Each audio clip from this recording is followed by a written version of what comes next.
Teenager, I memorized the entire Quran by heart. That is such a But feat. that didn't help me at all because I've been always outspoken in my life.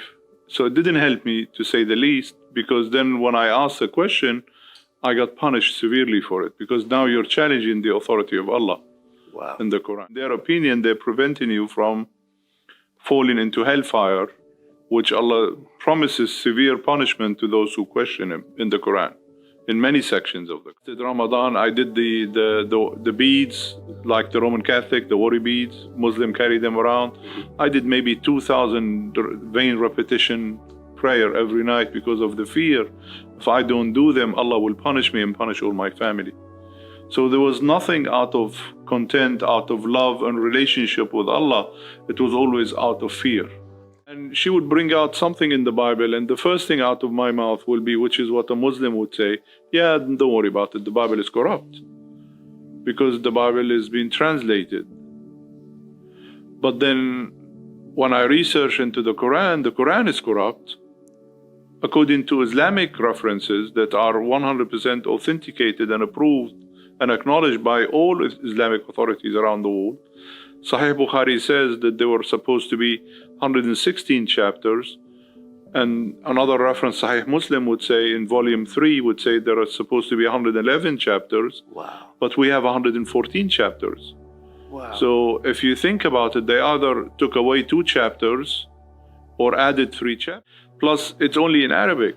So if you're from Indonesia, Malaysia, India, Pakistan, or anywhere around the world that does not speak Arabic, they have to rely on whatever translation into their native language.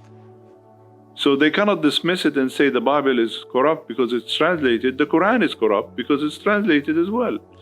Yet when you're asking somebody to pray, they have to pray in Arabic, they have to recite the Quran in Arabic. Now that's dangerous, because you're reciting in prayer what is not from your heart, you're just saying it. So when I was told within 3 days, 5 years ago, I lost vision in my left eye for the shingle virus in the optic nerve.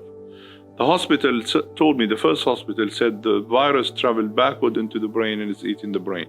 Oh.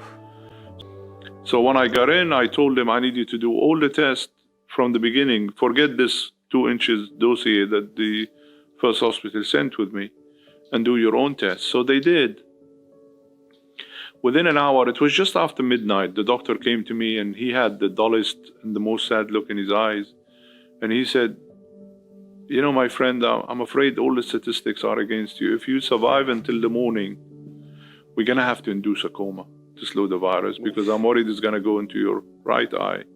And I started praying for Allah to take me, because I didn't want to be a vegetable. I didn't want to be dependent on anybody. And I didn't want to be a burden for my young family. So you prayed for death over I any prayed, other outcome. I was done. And I thought, I'm done. I've done the race, in my opinion. So I was praying for Allah to take me, and that's when I felt a hand touching my heart with a voice telling me, you're not done here yet. I've got so much work for you to do. And I opened my eye and there was a bright light coming in. I couldn't figure out what it is, but I could see the image of what we know of Jesus Christ, Yeshua. And I said, who are you? He said, I'm Yeshua. I said, which Yeshua? He said, the only one, Yeshua HaMashiach of Nazareth, that is born, died on the cross for you, raised from dead, and is now in heaven. Okay, where is Muhammad in all of this? And he said, Muhammad is dead. Okay, I know he's dead. He said, I am that I am. I am the Alpha and the Omega. I have known you and loved you before you were even formed. I said, but hold on a second, sir. You've got the zip code wrong. I've been a Muslim for 50 years. He said, I know, but I've had my eyes on you all your life. But the Quran 4 chapter 157 says you were not killed, you were not crucified, it was made to believe. What kind of an aloof God will give you deity and take it away 600 years later? He said, no God would take my deity away. Explain to me his deity, why he had to die on the cross for you and me. Why he had to be the final and only sacrifice that makes the difference for my sin and your sin. Otherwise, we're just one sinning roller coaster, one after another. So I declared him my Lord and Savior. It was daylight before he left, so I have no idea. It felt like eternity. He answered every question I had. And by daylight, I left the bed and I was sitting on the chair, still wired up to all the wires and everything, like a major disaster came in, and it's a teaching hospital. They had all the other student doctors came in, and they were like wallpaper around the wall, and they were all looking at me like, there is something wrong here. And I said, I'm hungry. And the nephrologist said to me, hungry? I said, yeah. 2 days later, I left that hospital on my own feet.